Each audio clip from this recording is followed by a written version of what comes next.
Welcome to English Voxora. Have you ever wondered why some people become fluent in English so quickly? Today, you're about to discover a smarter and easier way to learn. Let's begin. But what if confidence does not come before practice? What if it grows from a few sincere minutes of courage every day? You do not need to study for hours or erase your natural accent. You simply need a focused routine that trains your mouth, strengthens your voice, and helps you speak more clearly. Today, I want to practice that routine with you. By the end, you will not only understand how to improve your pronunciation, you will hear your own voice becoming clearer, calmer, and more confident. Many people believe they must pronounce every word perfectly before they can speak confidently. But confidence does not come before speaking. Confidence grows because you speak, make mistakes, learn, and speak again. Your accent is not evidence that you are bad at English. It is evidence that you learned another language. It carries the sounds of your first language, your community, and your history. You do not have to erase that history. You only need to make your English clear enough for another person to follow your meaning. Before we finish, I will guide you through a simple 10-minute pronunciation routine. You will begin with your breath, move through a few important sounds, learn how to give English its natural rhythm, and finish by speaking a short passage with greater clarity and confidence. But first, I want you to notice what happens inside you when you pronounce a difficult word. Perhaps your jaw becomes tight. Perhaps your shoulders rise. Perhaps you rush through the word because you do not want anyone to hear the mistake. Maybe you lower your voice at the final sound. Sometimes the pronunciation is not the real difficulty. The tension around it is. A relaxed mouth learns more easily than a frightened mouth.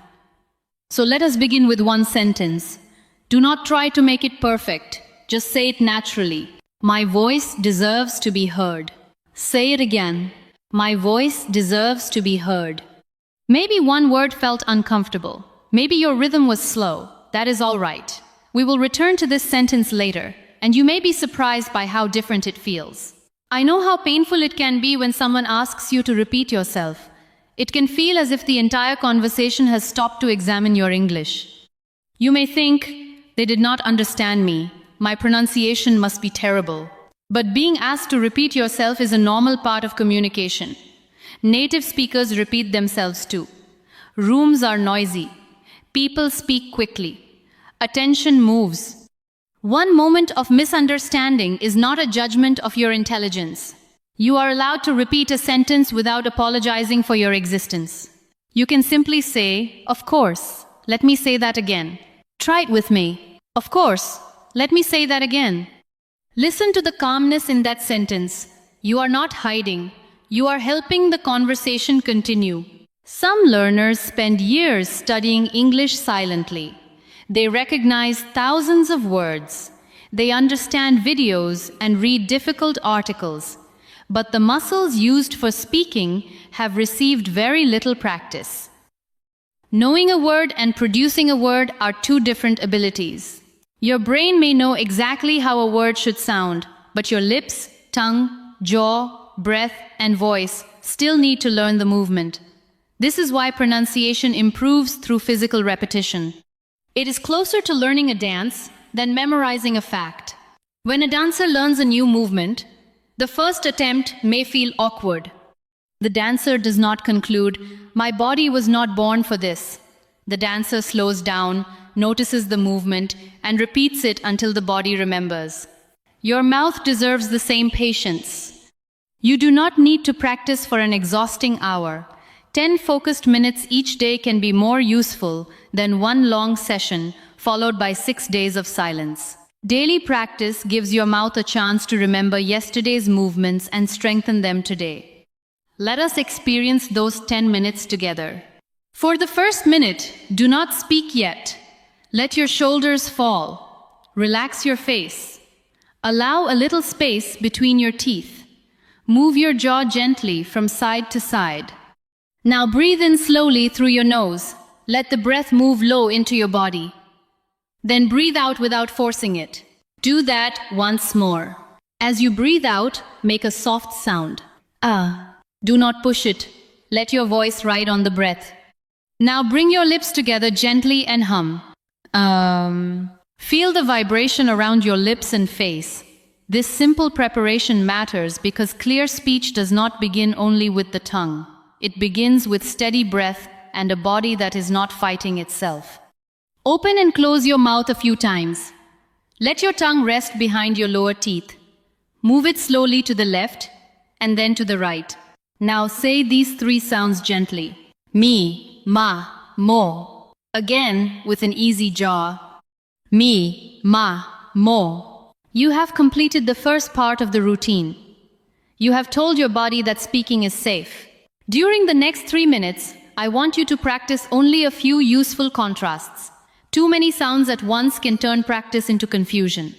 A small number, practiced carefully, can change the clarity of many words. Let us begin with 2 vowel sounds that learners often mix. The shorter sound in ship and the longer sound in sheep. Listen first. Ship, sheep. In ship, the sound is short and relaxed. In sheep, the sound is longer and the lips may spread slightly. Say them with me. Ship, sheep. Sit, seat. Live, leave. Fill, feel. Now place the words inside short phrases. A big ship. A clean sheet. Sit here. Leave early. Listen to this sentence. Please leave the green sheet on the seat. Now say it slowly. Please leave the green sheet on the seat. Do not worry if the sentence feels difficult.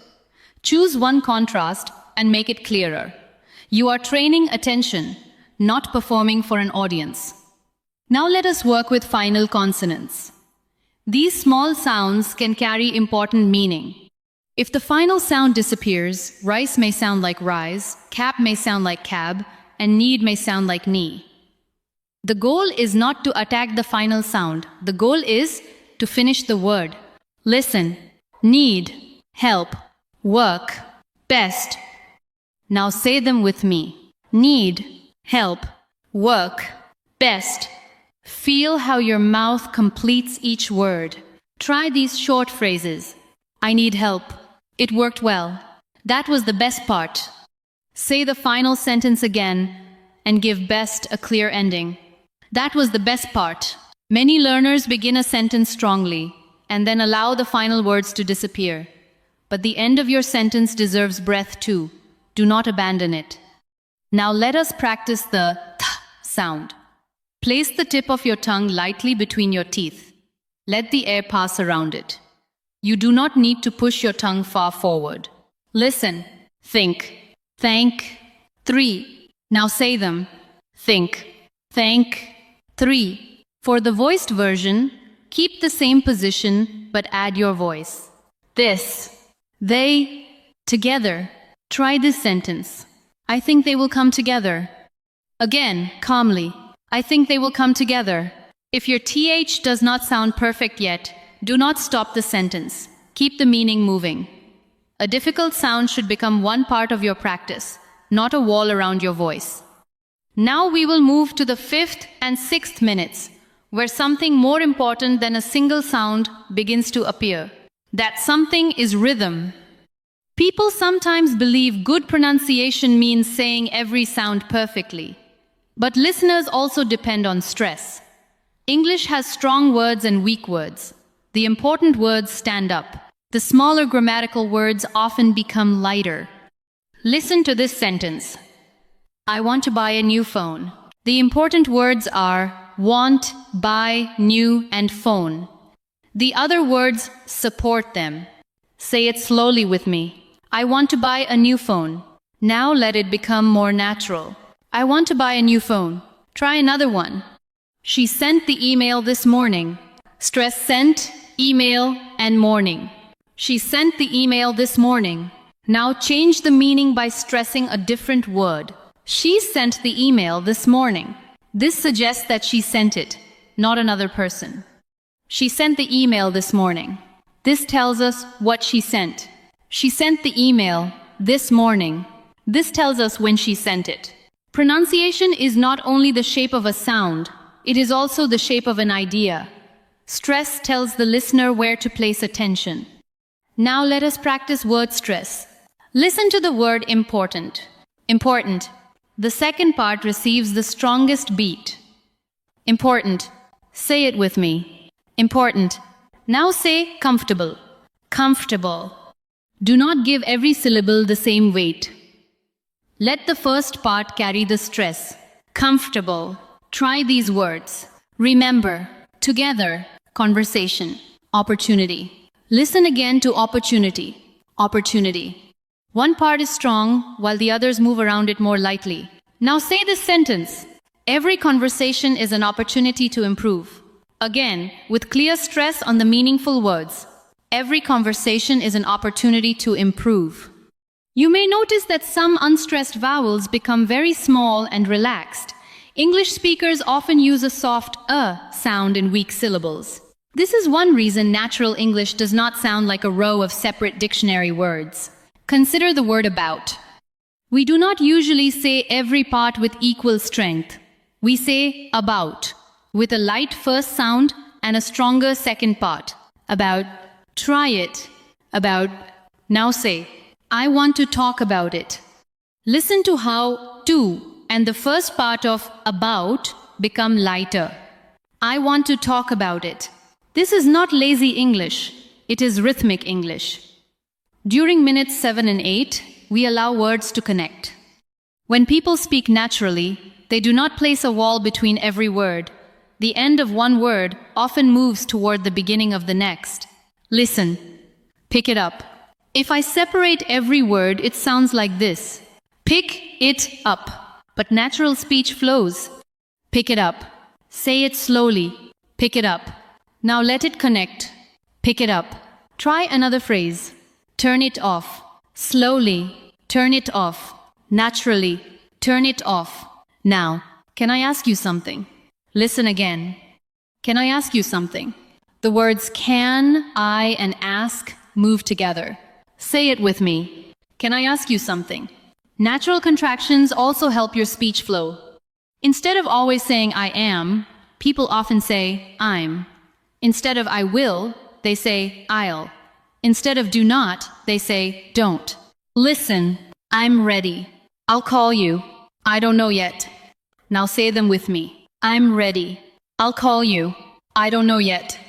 Do not use contractions because you are trying to sound impressive. Use them because they are part of normal spoken English. Now let us combine linking, contractions, and stress. I'll call you when I get home. Say it slowly.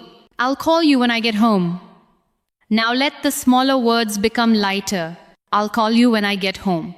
Try this one. I don't know if I can make it. Again. I don't know if I can make it.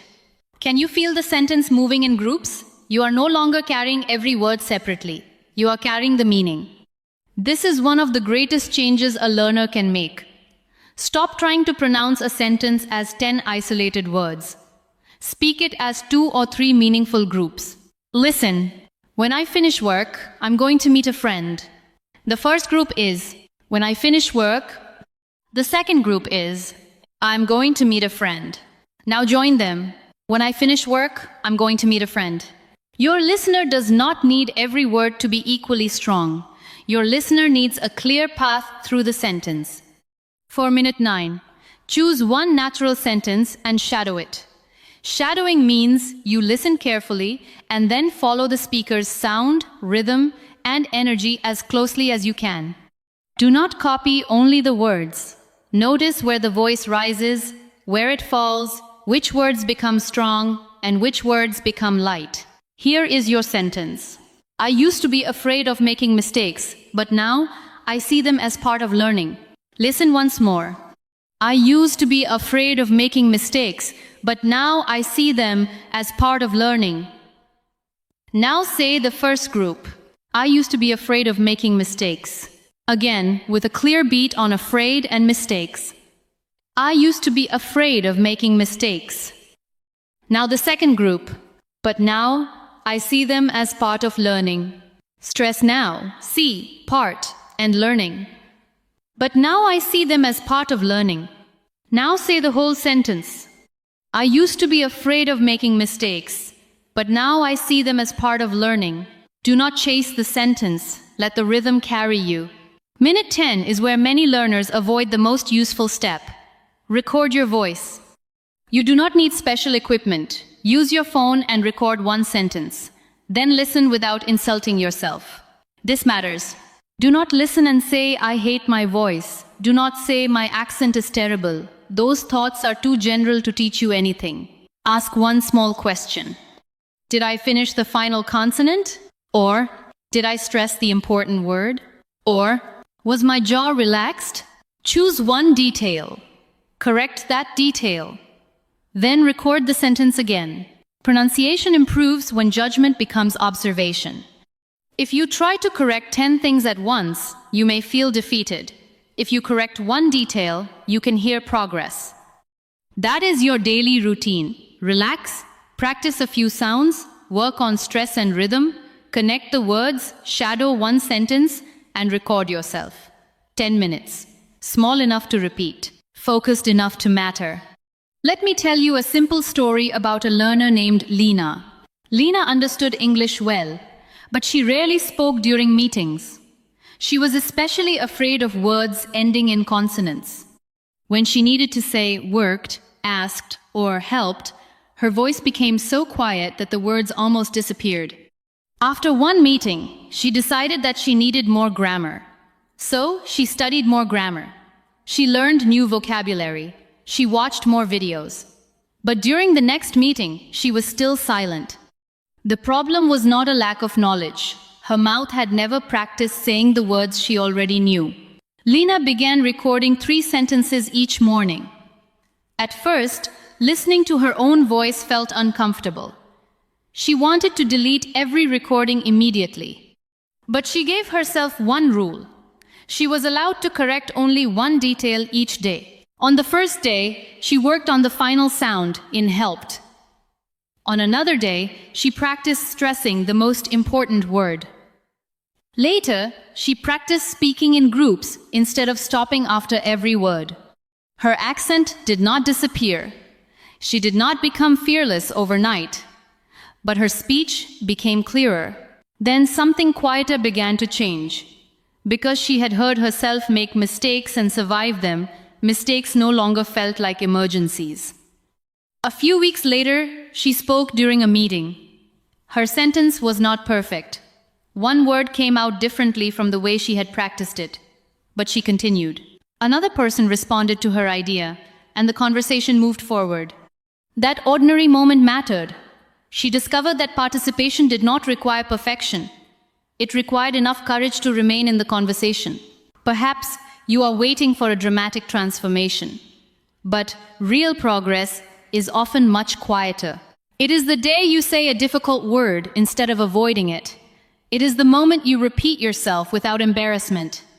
It is the first conversation in which you think more about your message than your accent.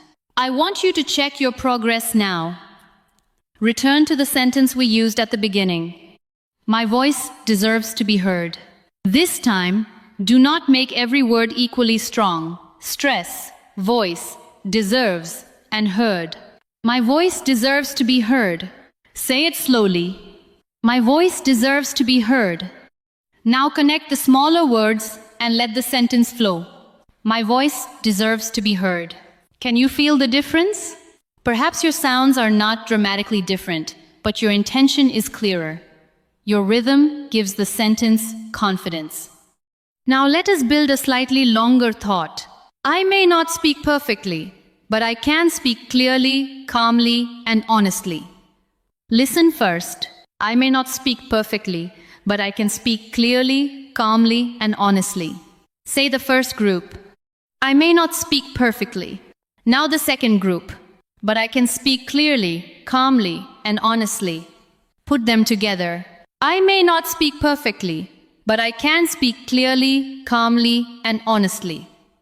When you lose control of a long sentence, divide it into meaningful groups. Do not divide it in random places. Keep words together when they carry one idea. For example, if I make a mistake, I will correct it and continue speaking. Now join the groups. If I make a mistake, I will correct it and continue speaking. Let us add linking. If I make a mistake, I'll correct it and continue speaking. Listen to correct it. The final sound of correct connects to it, right? Correct it. Now say the complete sentence. If I make a mistake, I'll correct it and continue speaking. That sentence is more than an exercise. It is a practical promise you can carry into your next conversation. There will be words you still pronounce incorrectly. There will be sounds that need months of attention. Some people may ask you to repeat yourself. None of this means your practice has failed. The goal is not to become a person who never makes a pronunciation mistake. The goal is to become a person who can notice, adjust, and continue. Clear speech is built from hundreds of small corrections. A stronger final sound, a more relaxed vowel, a better stress pattern, a sentence spoken with enough breath to reach its ending. Now I want to give you one final passage. It will bring together the sounds, stress, linking, and rhythm we have practiced. This is not a test. It is a chance to hear what your voice can do when you guide it with attention. First, listen to the complete passage. I used to hide difficult words because I was afraid of saying them incorrectly. Now I slow down, breathe, and speak with purpose. I listen to my voice without judging it, correct one small detail, and try again. Every honest attempt makes my English clearer and my confidence stronger. Now let us practice it in meaningful groups. I used to hide difficult words. Say it with me. I used to hide difficult words. Stress hide and difficult words. I used to hide difficult words. Here is the next group. Because I was afraid of saying them incorrectly. Say it slowly. Because I was afraid of saying them incorrectly. Now connect it to the first thought. I used to hide difficult words because I was afraid of saying them incorrectly. Let the smaller words become lighter. Keep the main meaning strong. I used to hide difficult words because I was afraid of saying them incorrectly. Now the next group. Now I slow down, breathe, and speak with purpose. Say it with me. Now I slow down, breathe, and speak with purpose. Give each action space. I slow down, breathe, and speak with purpose. Next, I listen to my voice without judging it. Say it again and connect judging it. I listen to my voice without judging it. Now, I correct one small detail and try again. Stress one, detail, and again. I correct one small detail and try again. Finally, every honest attempt makes my English clearer and my confidence stronger. Say it slowly. Every honest attempt makes my English clearer and my confidence stronger. Finish the final sounds in attempt, English, and stronger. Do not let your voice disappear at the end. Now say the entire passage with me. I used to hide difficult words because I was afraid of saying them incorrectly. Now I slow down, breathe, and speak with purpose. I listen to my voice without judging it, correct one small detail, and try again. Every honest attempt makes my English clearer and my confidence stronger. One more time, but now trust the rhythm. I used to hide difficult words because I was afraid of saying them incorrectly. Now I slow down, breathe, and speak with purpose. I listen to my voice without judging it, correct one small detail, and try again. Every honest attempt makes my English clearer and my confidence stronger. You may have stumbled over a word. That does not erase what you accomplished. You spoke a complete passage. You used meaningful groups. You stressed important words. You allowed smaller words to become lighter. Most importantly, you continued. That is what confident speakers do. They do not always speak perfectly. They remain connected to their meaning, even when one sound is imperfect. For the next 7 days, give your voice 10 sincere minutes. Use the same routine. Begin by relaxing your body. Practice 2 or 3 useful sounds. Work with stress and rhythm. Connect a few words. Shadow one sentence. Record yourself, correct one detail, and repeat. You can use the same sentence for several days. Repetition is not a sign that you are moving slowly. Repetition is how the movement becomes natural. If the TH sound is difficult, practice it gently. If final consonants disappear, give them attention. If every word feels equally heavy, focus on rhythm. Choose the difficulty that matters most to your speech right now. Do not compare your 7th day with another person's 7th year. Compare today's voice with yesterday's voice. You may not hear a great change after every practice session. Progress often becomes visible only when several small efforts gather together. One day, a word that once frightened you will leave your mouth without permission from fear. One day, you will finish a sentence and realize that you were thinking about your idea, not your pronunciation. That is a beautiful kind of progress. If you practice with us here at Lumina Academy, leave a comment and tell me which sound is most difficult for you. Your answer may help another learner realize they are not struggling alone. Your voice already has value. It does not become valuable after you achieve fluency. It does not become worthy after your accent changes. Practice is not a punishment for having an imperfect voice. It is an act of care for a voice that deserves to grow. Let your mistakes show you where to place your attention, but never allow them to decide whether you should speak. Take a breath, say what you mean. If necessary, say it again. Courage begins when your voice is still imperfect, and you use it anyway. Great job today. Every minute you spend listening brings you one step closer to speaking English with confidence. A new video. Thank you for learning with English Voxora. Goodbye.